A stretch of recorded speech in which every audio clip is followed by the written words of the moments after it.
Sim, é verdade. Eu prometi um episódio sobre literatura galega, mas acho que não vou conseguir já, porque eu gostava de pensar um pouco, de olhar aqui para os livros que tenho, para poder fazer uma sugestão, ou pelo menos um conjunto de sugestões mais, digamos, pensadas, do que simplesmente estar para aqui a dizer a primeira coisa que me vem à cabeça, o que seria também se calhar interessante, mas vamos deixar isso para outra semana.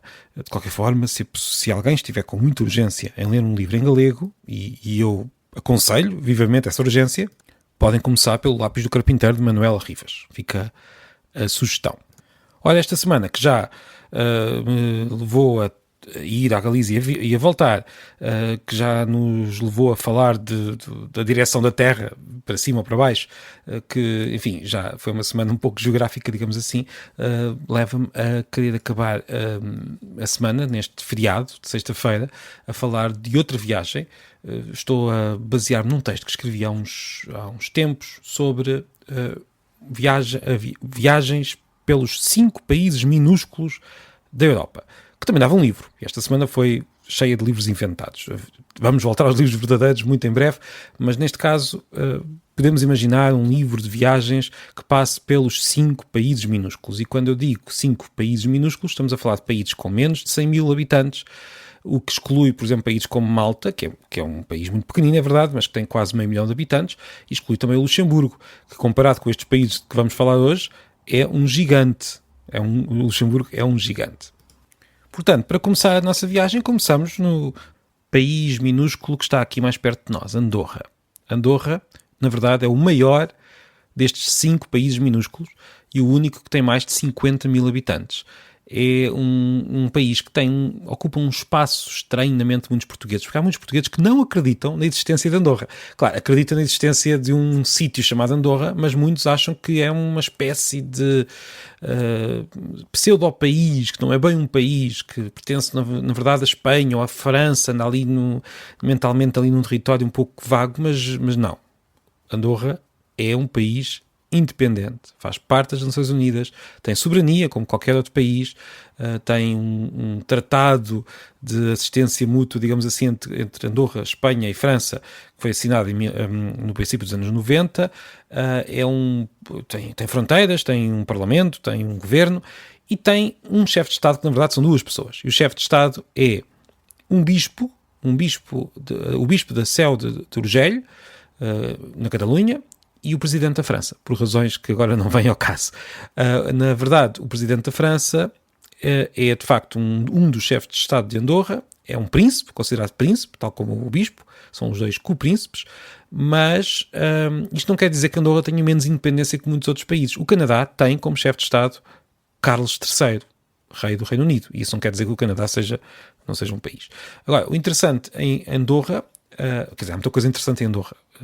Vemos se calhar um dia de lá ir em conjunto. A Pia Livres vai a Andorra, como também já fomos à Galiza e outros lados. Mas um dos aspectos interessantes de Andorra é que ouve-se muito espanhol, muito francês, muito português, mas a língua oficial é o catalão e é a única língua oficial. O catalão é a língua oficial de um país, enquanto única língua oficial. E já agora, Andorra tem também, provavelmente, as fronteiras mais estáveis da Europa. Aquelas fronteiras já ali estão há muito tempo. São as deles e são as nossas, que também são bastante estáveis. Com pequenas alteraçõezinhas, é verdade, no nosso caso, tivemos algumas pequenas alterações ao longo dos séculos. Andorra também teve umas pequenas alterações ainda há pouco tempo, lá por causa de uma ponte que liga à França, mas são fronteiras muito estáveis. E só para terminar esta secção sobre Andorra, Andorra é de facto um país independente. Não pertence à União Europeia, tem uma fronteira externa, ou seja, a União Europeia tem uma fronteira externa com Andorra, e tanto assim é que, se formos a Andorra, como aconteceu o ano passado, em 2022, fui lá com os meus filhos e com a minha mulher, nós pagamos roaming, ou seja, se estamos lá com o telemóvel, vamos pagar como estando fora da União Europeia, como de facto estamos. Eu tinha de dar os parabéns ao meu avô nessa altura e acabamos por sair de Andorra, fomos até a França, só para telefonar, porque estávamos ali a passear e queríamos dar os parabéns, e era mais barato se saíssemos do país e fôssemos à França para fazer um telefonema no meio da neve, de muita neve. Bem, o outro país, enfim, vamos imaginar que atravessamos a fronteira para a França, continuamos em direção à Itália, havemos de chegar a um outro pequeno país, que é O Mónaco é um país que, sinceramente, parece inventado só para que as revistas cor-de-rosa francesas tenham uma família real para se entreterem sem que a França precise de se transformar numa monarquia. É como se fosse ali um pequeno globo de neve com uma monarquia lá dentro. Mas, enfim, estou a exagerar porque aquilo é um país também independente, um país minúsculo, que tem fronteiras que passam no meio da rua e que tem uma língua oficial bastante clara, que é o francês. Mas também há uma língua chamada monegasco, que é cada vez menos falada, mas é ensinada nas escolas e ainda se ouve na boca de alguns habitantes mais velhos.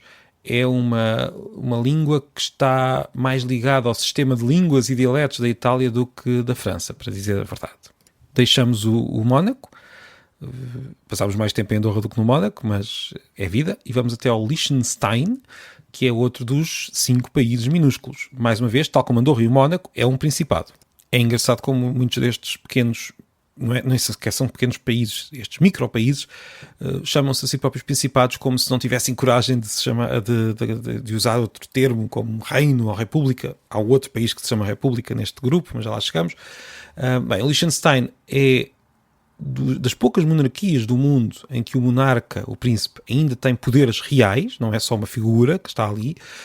Para compensá-lo, a população tem o direito de retirá-lo do trono, se achar que não está a fazer um bom trabalho. Eu presumo que ali naquele recanto muito rico dos Alpes ninguém se chateia muito com o príncipe, ele fica lá muito bem. É caso para dizer que numa casa onde há muito pão, ninguém ralha e todos têm razão. A língua, oficialmente, é o alemão. Na rua fala-se algo mais parecido com o alemão suíço, que é bastante diferente do alemão padrão, mas depois as pessoas aprendem também a escrever em alemão padrão e também a falar em alemão padrão se quiserem. Ou seja, um habitante do Liechtenstein terá duas línguas alemãs na cabeça, o alemão padrão e o alemão suíço, e se calhar fala de maneira diferente se receber um amigo de Berlim ou se receber um amigo da Suíça. E agora avançamos para o quarto dos países minúsculos nesta nossa viagem de fim de semana, não do fim de semana, mas do fim da semana por estes países. E o quarto país minúsculo é San Marino, que está no meio da Itália, simplesmente no meio da Itália. É numa zona, ali na zona da Rimini, vamos encontrar placas que indicam aquele país, San Marino. É considerada a república, por muitos é considerada a república mais antiga do mundo. Tem origem na sua história oficial no século IV depois de Cristo, o que quer dizer que, tecnicamente, segundo esta história, o país do qual São Marino se tornou independente foi o Império Romano. Isto é muito anacrónico, porque o Império Romano não era propriamente um país. País é um termo muito, muito posterior. Mas sim, São Marino já é independente há muito mais tempo que a Itália, que tem pouco mais de 150 anos, e que Portugal, por exemplo, é uma lembrança do retalho de pequenos países que era a Itália e que era a Europa até ao século XIX. A língua oficial é o italiano, mas ainda podemos ouvir o romagnol, que acho que estou a pronunciar bem, que está também em perigo de desaparecer, como acontece com tantas línguas e com tantos dialetos de toda a Europa. É engraçado que estes pequenos países, no fundo, servem de quase de amostra do que é a realidade linguística da Europa para lá das línguas dos países que nós conseguimos ver facilmente no mapa.